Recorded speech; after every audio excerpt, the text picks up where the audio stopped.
नमस्कार दोस्तों, स्वागत है आपका हमारे YouTube channel Manu education point में एक बार फिर से। दोस्तों, आज हम हाजिर हो चुके हैं एक और अपनी नई वीडियो के साथ। तो वीडियो में आगे चलने से पहले मेरी आप सबसे रिक्वेस्ट है, अगर आपने YouTube चैनल को सब्सक्राइब नहीं किया है तो जल्दी से जाकर सब्सक्राइब कर लें, और वीडियो अगर अच्छी लगे तो उसको लाइक एंड शेयर करना ना भूलें। और आप हमें फेसबुक पेज पर भी फॉलो कर सकते हैं। ये मेरा अपना पर्सनल पेज है और ये हमारा एजुकेशनल पेज है।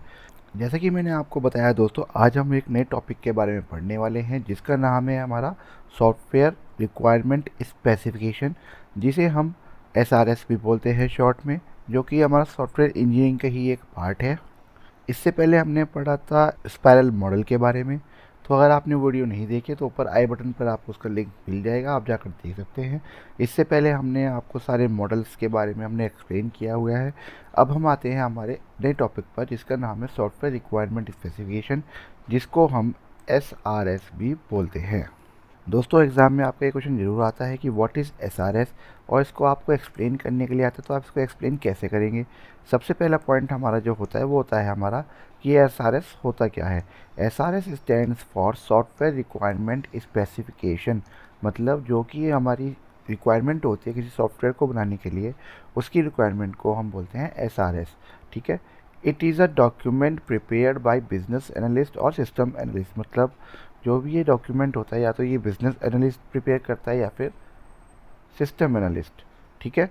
सेकंड पॉइंट हमारा है it is a detailed description of a software system to be developed, मतलब सॉफ्टवेयर सिस्टम जो हमारा होता है, मतलब जिस सॉफ्टवेयर को हमें बनाना है उसका एक डिटेल डिस्क्रिप्शन होता है कि इसमें हमें फंक्शनल रिक्वायरमेंट्स हमारी क्या होनी चाहिए या फिर हमारी नॉन फंक्शनल रिक्वायरमेंट्स क्या होनी चाहिए, तो उसका एक ये डिटेल डिस्क्रिप्शन होता है। थर्ड पॉइंट है हमारा SRS document is a agreement between client end developer, मतलब ये एक एग्रीमेंट होता है जो क्लाइंट और सर्वर के बीच में होता है। ठीक है। फोर्थ पॉइंट है हमारा SRS minimize the time and effort required by developers to achieve their desired goal, minimize करता है और जो एफर्ट होते हैं डेवलपर्स की तरफ से उनको यूटिलाइज करता है उनके डिज़ायर गोल तक पहुंचने के लिए। इसलिए हम एसआरएस यूज़ करते हैं और ये क्या करता है, हमारा कॉस्ट को भी मिनिमाइज करता है। ठीक है, डेवलप सॉफ्टवेयर को क्रिएट करने में। उसके बाद फिफ्थ पॉइंट हमारा होता है SRS is the official statement of what the system developers should implement. Six point हमारा है SRS fully describe what the software will do and how it will be expected to perform. ठीक है। तो ये हमारा एसआरएस होता है। अगर आपके एग्ज़ाम में आता है कि व्हाट इज़ एसआरएस, तो आप ये 6 पॉइंट्स में इसको एक्सप्लेन कर सकते हैं, आपको फुल मार्क्स मिलेंगे। इसमें कोई वो नहीं है, कोई आपको डाउट नहीं आना चाहिए इसमें, क्योंकि मैंने बहुत सिंपल वे में आपको ये प्रेजेंट करके दिखाया है। चलिए नेक्स्ट आते हैं हम। अब आता है हमारा पार्ट्स ऑफ एसआरएस डॉक्यूमेंट, कि हमारे एसआरएस डॉक्यूमेंट के पार्ट्स क्या होते हैं। मेनली हमारे इसके 3 पार्ट्स होते हैं, जिसमें हमारा पहला होता है functional requirement of the system. Functional requirement of the system मतलब कि हमारी सिस्टम की फंक्शनल रिक्वायरमेंट क्या क्या होनी चाहिए। Second, non functional requirement of the system. And third is goal of implementation, मतलब हमारा जो गोल है इम्प्लीमेंटेशन करने का, मतलब हमें किस तरह का सॉफ्टवेयर बनाना है और वो सॉफ्टवेयर हमारा किस किस ऑपरेटिंग सिस्टम पे वर्क करना चाहिए, किस किस सिस्टम पे वर्क करना चाहिए, उस तरह का हमारा ये गोल होता है। तो ये 3 हमारे होते हैं पार्ट्स ऑफ डॉक्यूमेंट। चलिए आगे चलते हैं। Characteristics of SRS document. ठीक है। तो सबसे पहला हमारा कैरेक्टर क्या है, कंप्लीट।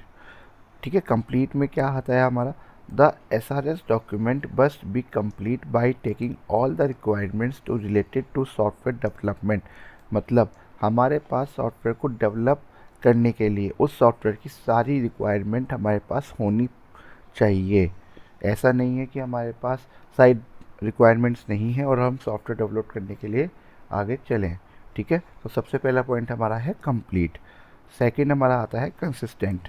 कंसिस्टेंट का मतलब क्या होता है हमारा, फ्रॉम बिगिनिंग टू एंड, मतलब कंसिस्टेंट होना चाहिए, मतलब फ्रॉम स्टार्टिंग से लेके कोई सॉफ्टवेयर हम स्टार्ट कर रहे हैं वो स्टार्टिंग से लेके एंड तक हमारा कंसिस्टेंट होना चाहिए, जिससे हमें कोई प्रॉब्लम ना आए, तो यूज़र क्या हो उसको ईजिली अंडरस्टैंड कर सके, so that users can easily understand the requirements. तो सेकंड पॉइंट हमारा है consistent.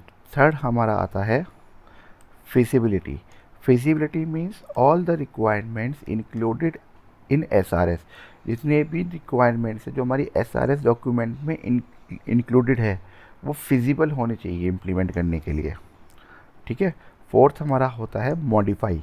Modify means the SRS must created in a way so that it should be modified when needed. मतलब कोई भी सॉफ्टवेयर हम इस तरह से बनाएं कि हमें अगर कल को उसको मॉडिफाई करना है तो वो मॉडिफाई हो सके जब हमें रिक्वायरमेंट हो उसकी, या जब हमें उसकी नीड पड़े तो वो हमारा मॉडिफाई हो सके।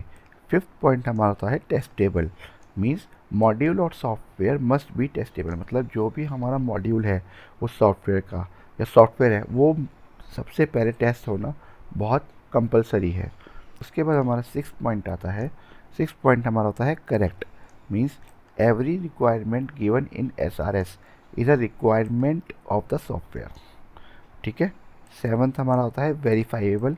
मतलब जो भी हमारा SRS का डॉक्यूमेंट है वो वेरीफाई होना चाहिए। और उसके बाद आता है unambiguous. Unambiguous means module of software must be unambiguous so one module is compatible with another module. मतलब एक मॉड्यूल जो होता है हमारा दूसरे मॉड्यूल के साथ कंपेटेबल होना चाहिए, उसी को हम क्या बोलते हैं, अनएम्बिगुअस। तो यही थी हमारी आज की वीडियो। नेक्स्ट टॉपिक हम कवर करेंगे अपनी नेक्स्ट वीडियो में। तो अगर आप लोगों को हमारी आज की वीडियो अच्छी लगे तो उसको लाइक एंड शेयर करना ना भूलें। तो चलिए मिलते हैं अपनी नेक्स्ट वीडियो में, तब तक के लिए टेक केयर।